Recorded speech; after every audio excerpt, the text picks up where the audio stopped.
Jennifer Hudye-Moscow, welcome to the Kate Kenny Show, #unfiltered. It is amazing that you're here. In any given moment, we're either building and creating a condition-driven life or a vision-driven life, but bigger, more growth, more on the line. You've set up your own game to where you can never win. Wow. And oftentimes we're doing that though because there's some part of us that is afraid that if we allow ourselves to win our own game, we're going to lose our edge. And unconsciously built this business that was propping up some of the world's top leaders because I got to raise the milestone. Once I hit this milestone, then I will be able to celebrate. And I think that's a big fear for achievement-driven entrepreneurs is the fear that, okay, but what then? Jennifer Hudye-Moscow, welcome to the Kate Kenny Show, #unfiltered. It is amazing that you're here. Thank you for being here. Thank you for having me. Yeah. And it feels so cool to say your surname because it's changed since last time we were speaking. You now have Moscow on the end. So congratulations on your marriage to the amazing Alex last year. Amazing. So how is married life suiting you?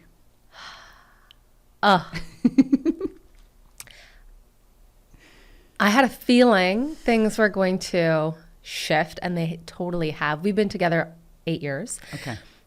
And for me, there was something that just solidified the foundation of building a family and building a family in an intentional way.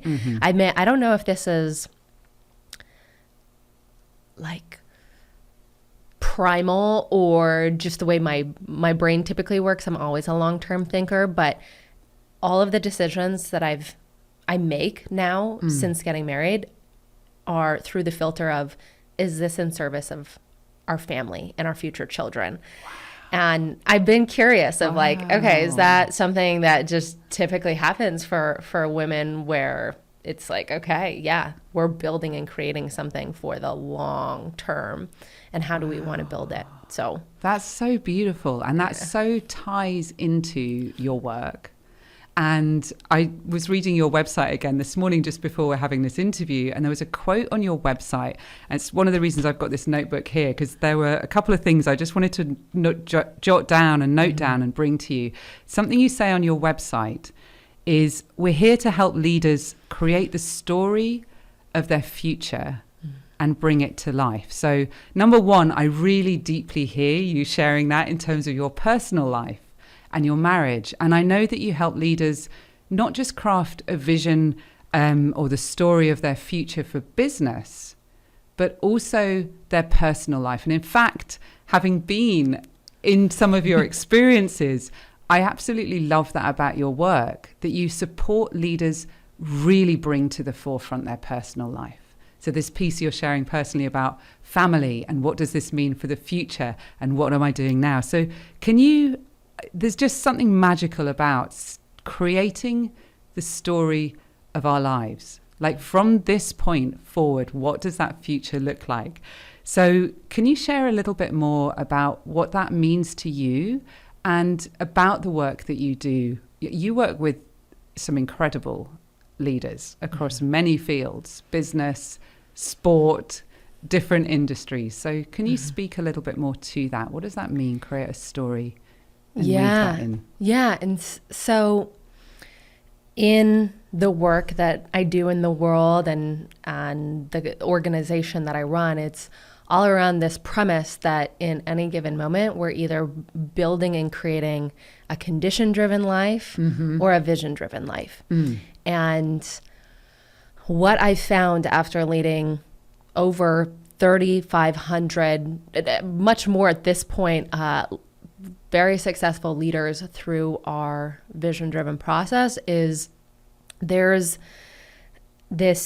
these stages of evolution that happen. And I found there's 3 stages. The first stage is what I call condition driven, where we unconsciously build our life, our business around our insecurities. And how that shows up is the childhood that we had, the environment that we were in, how we were raised, that all programmed us to start operating in a particular way. And unconsciously, we start to, our story for our life and our story of our future is usually just a repeat of the past. Right. And different faces, different places, but the similar patterns, similar threads. And if we wake up to the fact that we are unconsciously building around our insecurities and around our past, we have an opportunity to shift to the second stage out of 3 stages, which is what I call building or achievement driven. And this is where a lot of leaders get stuck, where they are building, say, a brighter future, but they haven't healed and repattern particular beliefs or in their operating system, whether that's they haven't maybe looked at the reason why they're so driven to build and create a really big business. And so they're just creating more. So same patterns, but bigger, more growth, more on the line. And when it comes to the story of their future, I call it the chasing the carrot syndrome, where as the leader will be looking to the future and saying, when I get to the future, then I will be able to relax, have peace, feel a sense of security, feel a sense of freedom. And we think that the future is going to always be better than the now. And so we're constantly chasing it. But like a horizon, we never arrive there. And then the third stage is vision driven, or building from this place of contribution. And the idea of creating the story of the future is using perception to cast a vision of asking, okay, what would I love my future and my life to look like, and my business? And then how do I design things so I can operate from that place right now and create that story by design instead of default? Wow. Okay, I love those 3 distinctions. And it's funny, sometimes when I sit here interviewing, I can almost hear listeners. So I can hear nods. I mean, especially as you got to that piece, achievement driven. And I'm guessing in your own journey, I know for myself in my own journey, there have been times where it's almost like the business has been running me. And I know for sure people listening will also be nodding for that you wake up and your body might really need something, whether it's more sleep. Oh my gosh, I missed a workout. I didn't do my food right yesterday. Oh, but I've got an event today. Quick, let me, cram a bar or something for breakfast and just carry on. So in the work that you do, and you, as I mentioned before, you've worked with some really, really big names in the industry, and feel free to name drop any of them as we go through this. And I'm sure you've had conversations with people where they've been very, very successful. What they've been doing has really, really worked. It's got them success in the world, maybe even in their relationships, perhaps. How do you support people moving from that into the vision driven piece? Where I'm asking that question from slightly is I'm sensing sometimes probably there's fear there, especially if there is already a very successful company, series of companies, path that they've been on. Talk to me about that. How do you cross over between those 2 places? Yeah, it's a really good question. And it makes me think about a particular situation last January. I had the opportunity to go and speak for this investment group. And I did a series of vision workshops and trainings where the average net worth of these individuals is $130 million. The average of the group. And so gosh, okay. I remember walking into the room and stating many of you already have a relationship to vision that has served you really well. If you didn't utilize or have a relationship with your vision or know how to create a vision, you wouldn't be here in the situation that you're in right now. Sure. And I oftentimes walk through these 3 stages of what I call the 3 stages of entrepreneurial evolution, though, because I said every once in a while we're knocking on the door to and having an invitation into another operating system, to play another sort of game in our life that is going to create more fulfillment, more contribution. And particularly in moving from achievement driven to vision driven, that entrepreneur, and like in this case with the group, a lot of them were feeling this sense of burnout, exhaustion.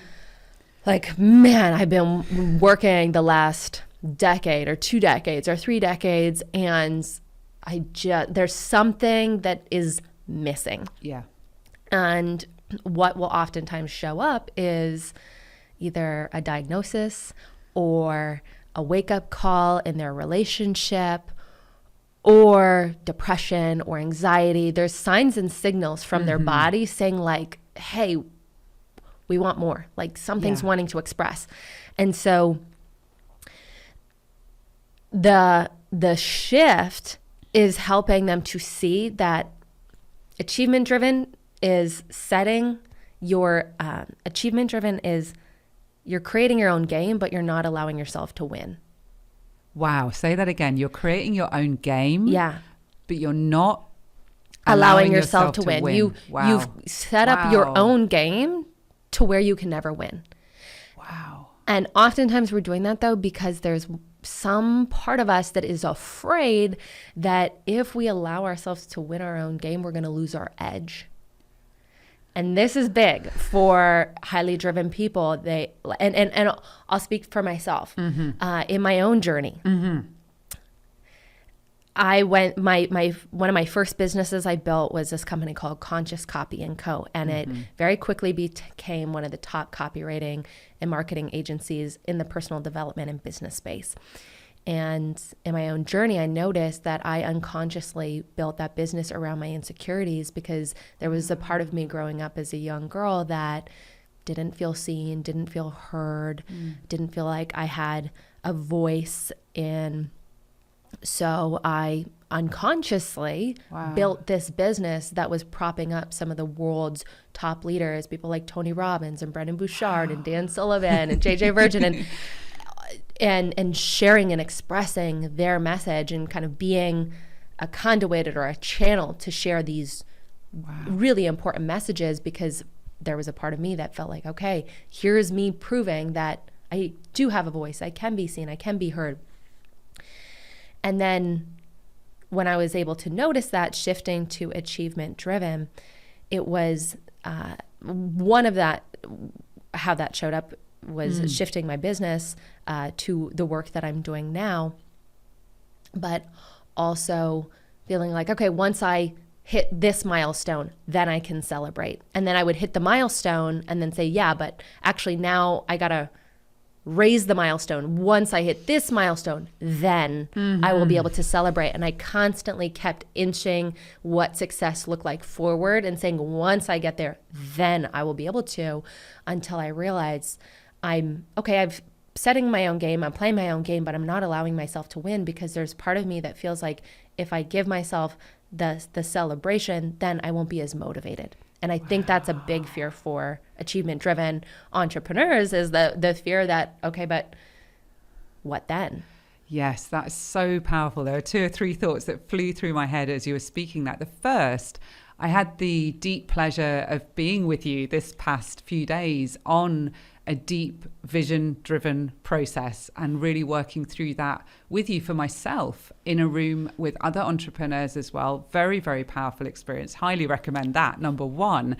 But one of the reasons I've got this notebook here on my lap is as we were going through that process, I heard you, Jennifer, say some really, drop the mic moments. And so I wanted to bring this notebook here to this podcast today and this interview and this conversation that we're having. And you've just touched on exactly one of those moments. And you said, let me just find it here, most entrepreneurs suck at celebrating. Mm-hmm. And well, first of all, let's just talk about that a little bit more, because it's really important, this piece about the achievement driven. And then we're going to go back to your story as well, because there's more juice in there I want to ask you about. So this suck at celebrating. So somebody's coming to you, they're very successful. They notice even in the conversation with you, they are definitely achievement driven. Also, you had incredible self-awareness to realize that highly successful company, Conscious Coffee Co.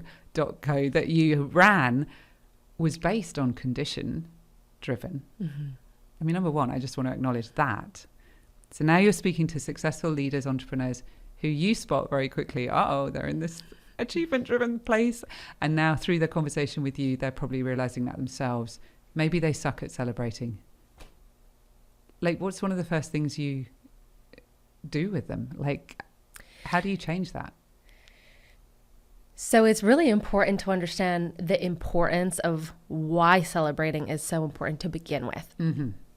And for many highly successful leaders, and myself included, I used to suck at celebrating, and I'm still constantly learning this lesson constantly, is when we set a particular, say, goal for ourselves, and we determine, okay, once I achieve this goal, how am I going to celebrate? When we celebrate, that's actually signaling to the subconscious mind, which operates 95% of our decision-making capabilities. It closes the loop to say, oh, you said that I was going to get a treat, and you gave me the treat. And yes. So then what that does is it sets up the subconscious mind to be more driven towards, okay, like when we go and set a goal, what's the reward, or what's the celebration that we're going to get? And I get it, because like as a highly motivated leader individual, oftentimes I love setting goals for the enjoyment of setting the goal, and I don't need a reward. I don't need a celebration. But what I've found is, again, when I do, it helps. It's a compounding effect that helps my subconscious set and achieve more goals and achieve them faster, but especially too for the people around you, your family, your team. It's so important to celebrate. And particularly with most of my clients are all entrepreneurs that have teams. Mm-hmm. If we're not celebrating, the team gets burnt out. They get exhausted. They ask, why are we doing this? What are we doing this for? And so if not for you, if you're not someone that gets highly motivated by a reward, then you're doing it for other people. So important. Yes, it reminds me of a story. This is going back a number of years now. And I was at an event with my mentor at the time. There were probably 40 entrepreneurs in the room, different levels of success. Some people starting a business, some people very established in their business. And I was in that room with my ex. We were actually running a company together. I was the CEO of that company.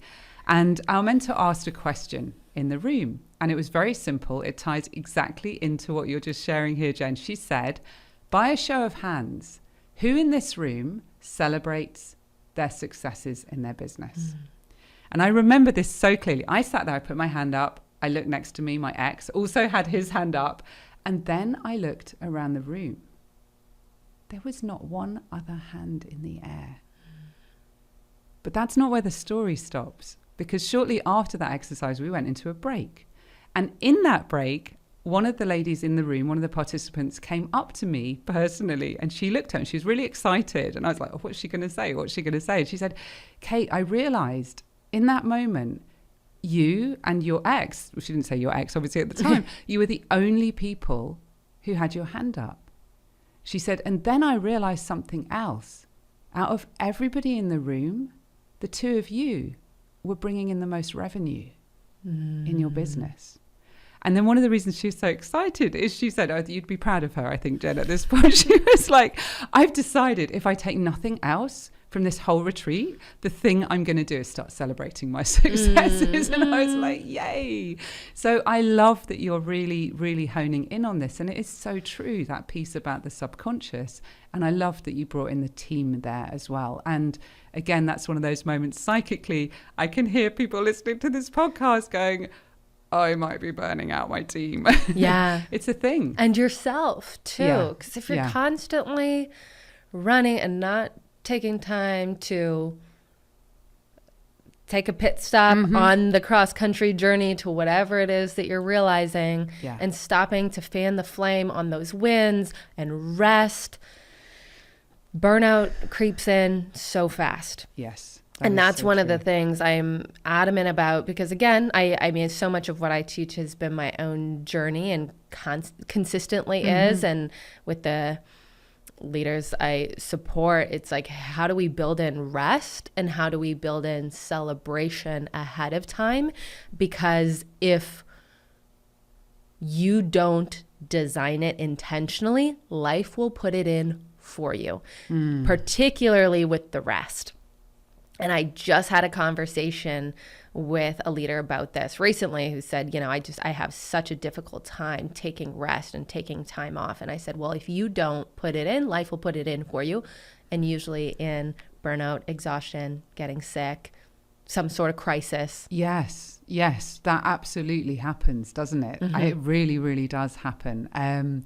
So again, there's two thoughts in my mind here. One is to dig, I mean, would you be open to speaking a little bit more to your own personal journey with that? And that ties into the second thing. Again, I can really hear the nods here. I mean, I can feel we're speaking, and myself too, hands up, I absolutely 100% know from real life experience what you're talking about there, and life does step in. But people listening also to this, it's really a thing, and the world is not slowing down. There will never, ever be a lack of things to do or things calling our attention. So would you be open to sharing a little bit more from your own personal journey of navigating this? Yeah. You know, my story stems all the way back to growing up in a little town of 500 people in Saskatchewan, Canada. And I grew up in a family of entrepreneurs. My father, my grandfather, my uncle all joined in a family business that was farming, and out of my 13 cousins, 11 of us are entrepreneurs. So it is like in my blood. Wow. To the point where my father says and jokes and calls us hypomaniacs, which means the good kind of crazy. And oh my God. And so just the entrepreneurial spirit, I've been around it since I was young. And so many gifts in that, you know, to really learn the value of value creation and hard work and reaping what you sow and just dedication to a particular craft. In this case with my family, it was farming. So many blessings that came from that. And there was a particular moment when I was in like middle school, high school, where my father, again, like extraordinary entrepreneur, brilliant, incredibly perseverant, but he had set a really big goal in his business, and I was sitting around the table with him and his CPA, which was like an uncle to me. That was another thing, like our banker and our CPA, and those were just like family Everyone's to in us. The family, right? Yeah, Okay. and they were, you know, talking about this big win, and already it was like, okay, but what's next? What are we doing next? And I remember being like, but what, like, why? Why what's next? What about like pausing to celebrate? And even in my young brain, I was like, wait, it feels like something's missing here. And what about these other areas of life too? Because it was just so much of it was all about business and how do we just keep leveling up there? And so I remember that it was such a simple thought of like, wait, is there a better way? There's got to be a better way. And that simple thought had really planted my own journey of making the decision to move from this little town in Saskatchewan, Canada, where it really felt like my whole life was sort of mapped out, and moving to Phoenix, Arizona to go to college. And I knew that I wanted to start a business and build that, but wanting to do it a very different way. And even when I was in college, very quickly I realized a similar feeling or experience, which was there was this particular path. And it was like, you go to college, you get an internship, you work at a big corporation, and you climb the ladder. Right. And it was like that default path that I just thought, I do not want that. I don't want that to be my life. There's got to be a different, better way. And so I started a business in college. I was bootstrapping it, this little tiny fitness. It was a fitness coaching company. Oh my gosh, that's so awesome. And quickly built it to 6 figures when I was in college as a little side hustle. And that helped launch me into focusing on what business full time. And of course, I've had many evolutions since. Yeah. Yes. Amazing. There's so many things I know, and hearing you share at the recent experience I was at, I'm recalling some of the stories you were sharing there, and I wish we could go into all of them here because they're all really amazing. Let's just actually at this point in this conversation, the name of your company, Jen, we didn't say that at the beginning. Vision Driven. And then if people want to find out more and maybe even hear some more of those stories behind the scenes, where do they go to find out more information? visiondrivenglobal.com. visiondrivenglobal.com. Wonderful. And then if they want to connect with you on social, what are your social handles? Where would they go for those? So at the time of recording this is unfiltered. Or should I not ask you that question? No, it's funny. This is totally unfiltered. It's perfect. At the time of recording this, my Instagram got hacked, so I should have it back in 3 weeks. So, wow. By the time that this probably launches, we'll be good. But it's at JENNHUDYE at Jen Hudye.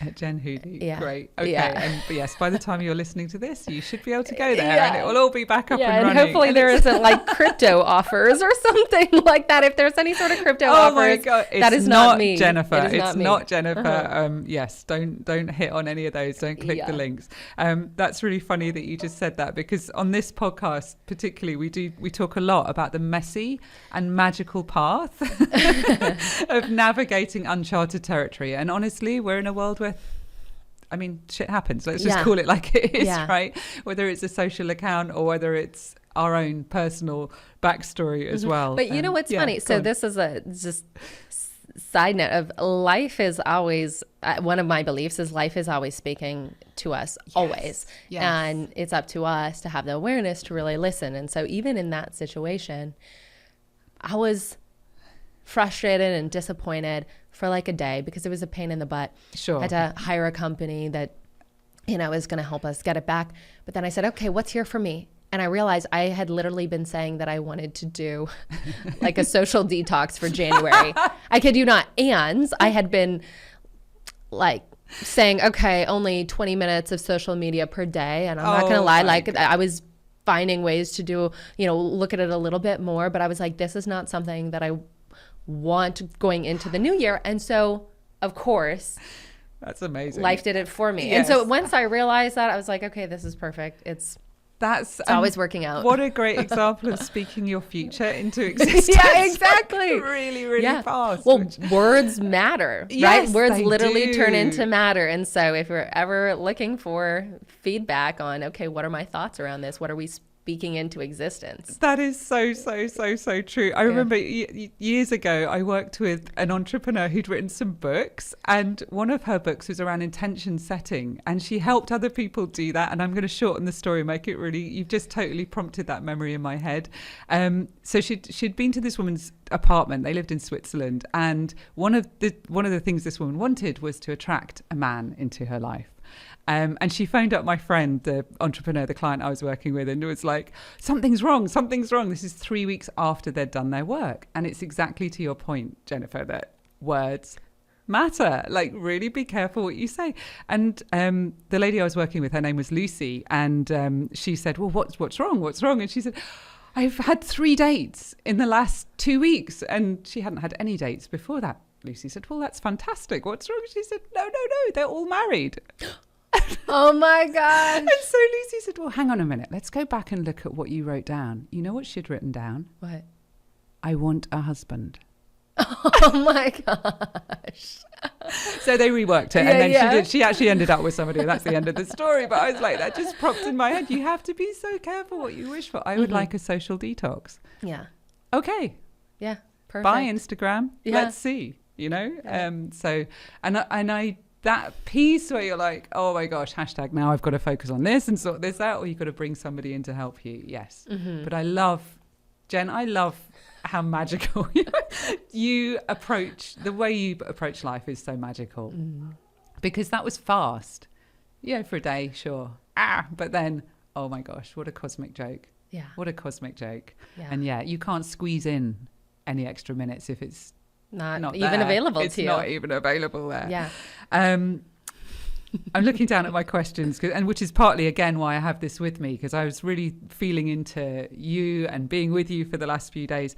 I know, I'm sure you've witnessed a lot of transformation with the clients you work with. Like, is there a particular story that really stands out for you that's okay to share here? Yeah. There's one that, it's been so on my heart recently. So one of my clients, he actually came to one of our retreats about 2 years ago and had built a relatively successful business doing about $5 million top line revenues a year in the online space, but had plateaued. That business had been plateaued for about 2 years. And like many entrepreneurs, right, when we're like, okay, in this stage of how do I take this to the next level, the thinking was, I think I just need to bring on more team, which is a reasonable thought. However, in the choices of those team members,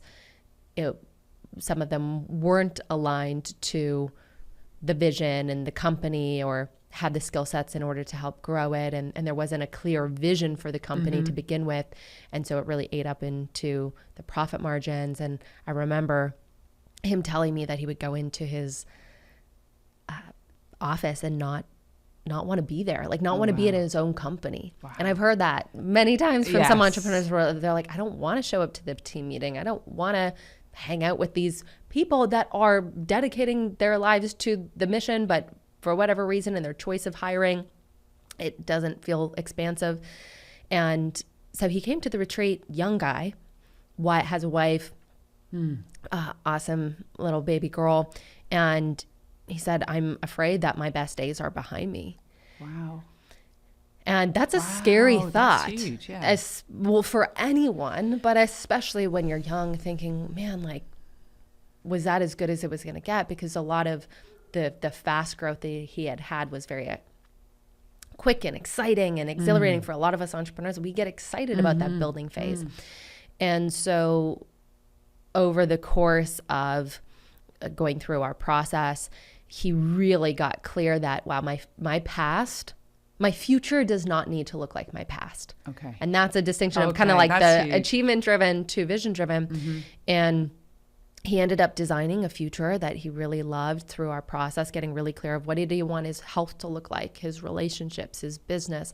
What did he want his business to look like? If he could have it all his way and design the culture that he wanted, design the values that he wanted, what kind of team would he want? Like we really help the leaders get clear and want what they want for no other reason than wanting it, which is so giving that permission is key. And, he walked away with some really big breakthroughs around restructuring things in the business and his personal life. And fast forward, in the first 9 months after going through our process, he ended up doubling his business. And the following year ended up surpassing 10 million in revenue. So basically doubling the business over, in less than 2 years. And redesigning the leadership team in a way that is supportive to him so he can focus in on his unique genius. And reprioritizing his health, reprioritizing the relationship with his wife. They're having another little one on the way. Wow. But the specifics for him in that journey was, one, that distinction of realizing that the future doesn't have to look like the past, and creating results in a different way. And I think that's what so many entrepreneurs are in this moment in time right now, being like, is there a better way? Yes. And if so, how? Yes. If people are at that place, Jen, that feels like that's a really good seed to your work. Is that true? Is that something you really see a lot with entrepreneurs that come to you? Yeah. Yes. Yeah. Yeah. And we are all, well, those of us, I'm saying us because hands up, I'm Kate Kenny. I definitely am a type A. I like Me too, girl. you know, Me like too. keep going. Yeah. You know, we do have a tremendous depth and resource of resilience. I sometimes joke, I know with clients I've worked with, there's a Monty Python sketch, and I won't go into the sketch now. It's a long time since I've seen it, but it's like, you know, that one of them gets their leg chopped off and there's a fight, and it says, you know, they don't think they're going to fight anymore, and he says, no, come back and fight, you coward. And the other one says, well, it's, you know, your leg is missing, you know. He says it's a mere flesh wound. And I think that's often that way of being is, it's a mere flesh wound, I can continue. But then, like we've been talking about in this conversation, life happens, things happen, cracks in relationships start to show, or this burnout piece that you've been talking about. And that's such a powerful story that you just shared, where at the beginning, when he came to begin working with you, I don't even want to go into my business. Like finding ways to avoid actually even showing up to the business that he had built, that he had created, that was his vision. I call it the golden jail cell. The golden jail cell. Yes, because he was producing good revenue. I mean, something other people might have looked at from the outside and gone, you've made it. Yeah. You're doing well. But he knew inside himself, there's something. Felt trapped. Yeah, felt trapped. That golden jail cell in there. And it's, I think just the thing that I want to share is this is so common for so many leaders. And so if you're in this situation, like, you're not alone, and not making yourself wrong for it, but also recognizing that if you've designed this future for yourself based on the foundation of shoulds and have tos, and this is just the way it is, then you're going to arrive in that golden jail cell, and you designed it that way, but you also have the key to get yourself out. There's another powerful quote I want to bring in here that you dropped this one at the weekend, and I felt the room go, yes, it's tying into what you're saying. You said, sometimes as leaders, sometimes we're fearful of the responsibility of knowing. And particularly then connected to that in the conversation we were having over this past week, what actions would I then need to take to shift that? So two things, I think. One, that the current reality is something that has been created and came from that vision inside themselves or inside myself. And then that fear of the responsibility of knowing. Can you just talk to that a little bit? And then how on earth, because I, again, psychically can feel listening to this podcast is like, I kind of do know something's not working. Yeah. Speak to that. So I believe that confusion and stagnation are oftentimes really convenient cover-ups for avoidance. Wow. Avoidance of I feel like I want to say, can you say that once more? Yes. So confusion and stagnation are oftentimes really convenient cover-ups for avoidance. Avoiding our truth, avoiding being really honest with ourselves. And the reason why often what I found in my journey with my clients is oftentimes because we're afraid that when we're honest with ourselves, we're fearful of the responsibility that comes along with that honesty. And the story on this is in my own journey, I'd built my company Conscious Copy for 7 years. And it was an extraordinary business. Even though, I had awareness of the come from and how I built it, though, it was still, we had a great team. We had a great process. We were working with some of the top leaders in the world. And it was incredible. And there was this period around 2021 where I started feeling a rumbling within my soul of like, there's something more. I want to create. I don't know exactly how it all looks. I had some sense of what I loved doing most in the business, where I came alive. And for about 12 to 18 months, I just kept telling myself like, I just don't know what I want. I just don't know what I want next. And that was a really uncomfortable place for me to be, because pretty much my whole life I was crystal clear. And I really got to just sit in this confusion and uncertainty. And every time I would sit down to try to map out the vision for Conscious Copy, I was just like, this isn't it. I don't know what it looks like. And then it really hit me. I was like, wow, I do actually know what I want. I have known what I want, but I've been avoiding the responsibility of that, because ultimately for me in my own journey, I knew that it was a pivot. It was a substantial pivot in really starting a new business.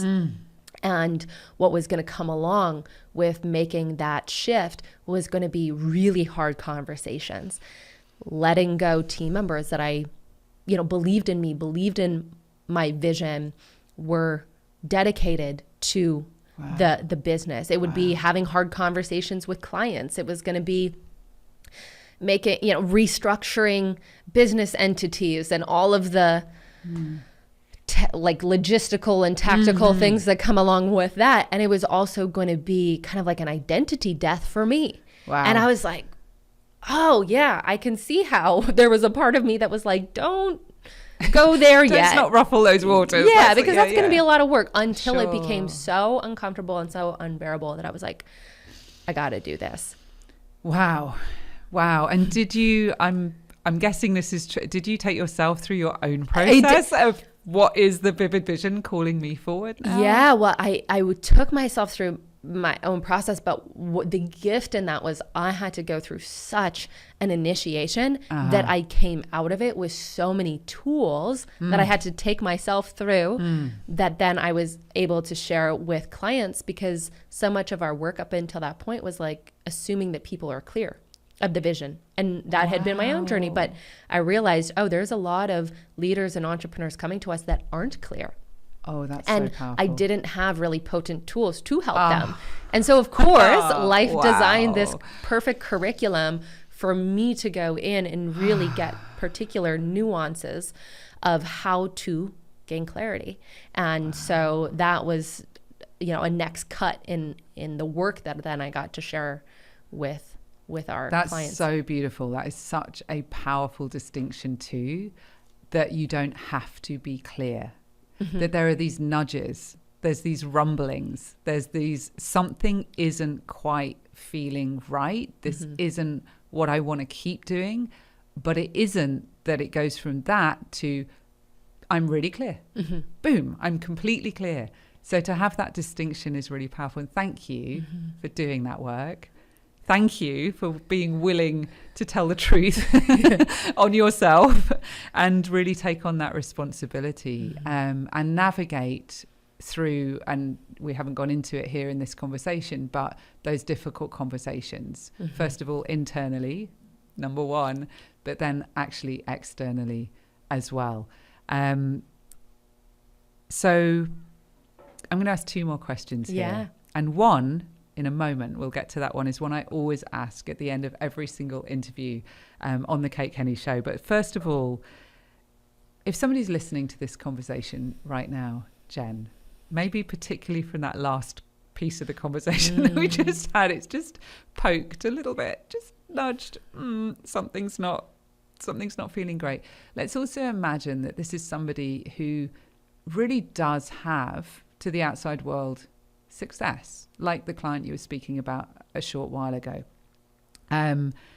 if you were speaking to them, what is one unconventional piece of advice that you would give them to somebody that maybe feels even trapped by their current success and is feeling internally something's rumbling, something's calling me forward, I might not even know what it is, or maybe I do know what it is, but they're not sure how to begin writing that next chapter of their story? What's a piece of unconventional advice you would give them?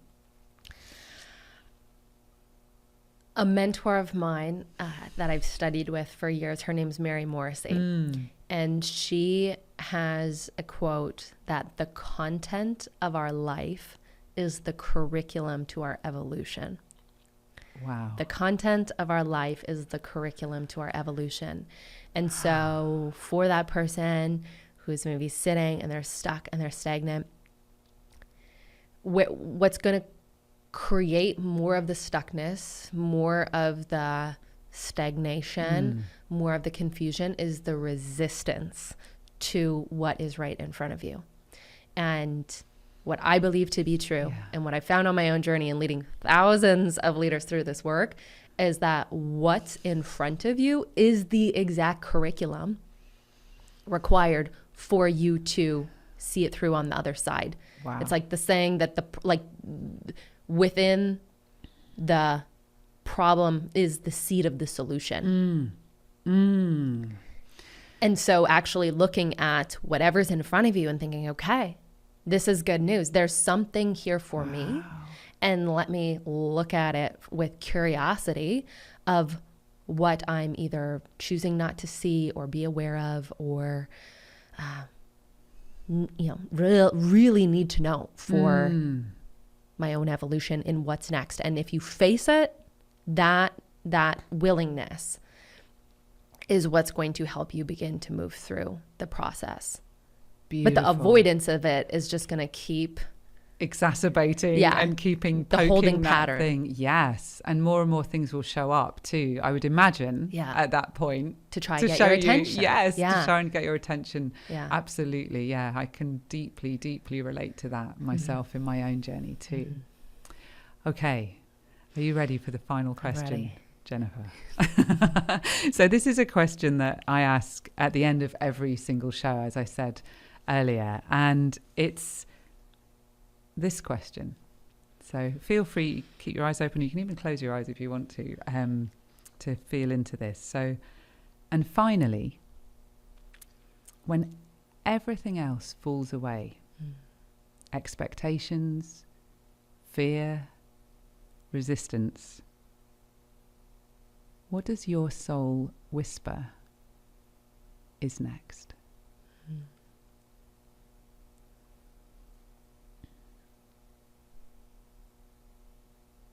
I'm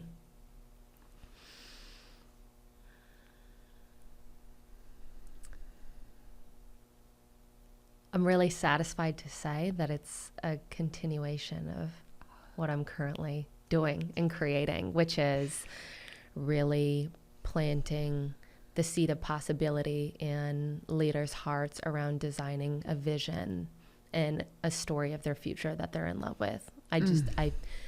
I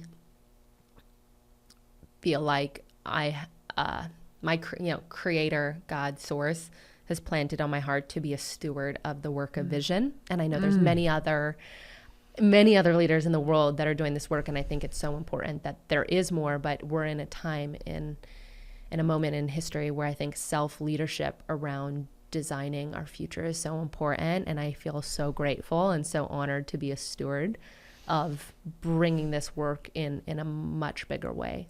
Beautiful. Thank you. Thank you for going in and feeling that. And thank you for sharing it. Thank you for having me. An absolute pleasure. So we'll drop the links below this show of how people can get in touch with you. But let's just say your website once more as we wrap up. visiondrivenglobal.com. And you can check out resources. We have an extraordinary mind map on there that is a beautiful first step for you to dive in and just start mapping out your 3-year vision. Beautiful. Yeah. Okay. visiondrivenglobal.com. And so please check out Jennifer's work. from first-hand experience, and you're getting me fresh from spending a few days with Jennifer and her amazing team.